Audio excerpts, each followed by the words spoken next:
The Shadows of Whispering Hollow. Nestled in the heart of Hardy County, Moorfield, West Virginia, was known for its picturesque views and quiet charm. Yet, locals spoke in hushed tones about Whispering Hollow, a stretch of forest just outside town. Legend had it that anyone who ventured too far into the hollow after dark never returned, or worse, came back changed. The Legend of the Hollow. The story began generations ago, with a woman named Eleanor Gray, a healer accused of witchcraft. After being wrongfully hanged by fearful townsfolk, her spirit was said to have cursed the hollow, vowing vengeance. On certain nights, her whispers could still be heard, luring unsuspecting souls into the woods.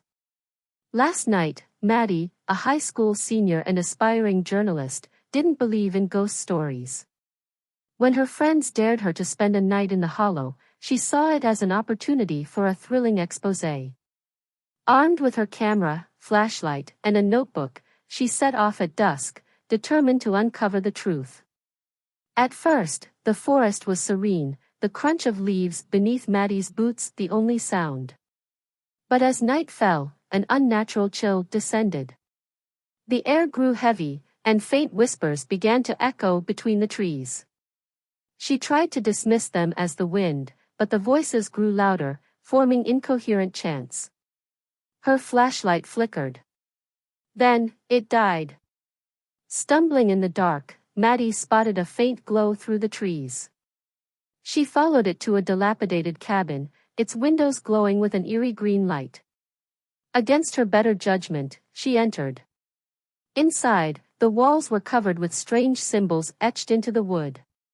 In the center of the room, a tattered book rested on a stone altar. The whispers now seemed to come from the book itself, their tone insistent and accusing. Maddie reached for the book, compelled by a force she couldn't resist. As her fingers grazed its cover, the whispers turned into screams. The door slammed shut, and the cabin plunged into darkness. Maddie felt a presence, something cold and malevolent. When the green light returned, Eleanor Gray stood before her, translucent yet terrifying. "You seek the truth?" Eleanor hissed, her voice a mix of sorrow and rage.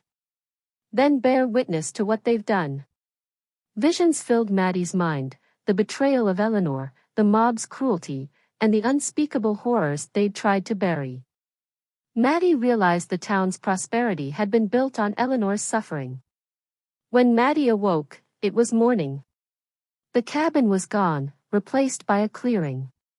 Her camera lay shattered, but her notebook was filled with words she didn't remember writing, Eleanor's story, in vivid detail. Returning to Moorfield, Maddie tried to warn the townsfolk.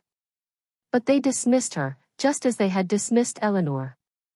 That night, the whispers began to spread beyond the hollow. By dawn, the town of Moorfield was no longer the same. The curse had awoken, and Eleanor's vengeance had only just begun. Disclaimer. This story is a work of fiction. Names, characters, places, events, and incidents are either the products of the author's imagination or used in a fictitious manner. Any resemblance to actual persons, living or dead, or actual events is purely coincidental. The content of this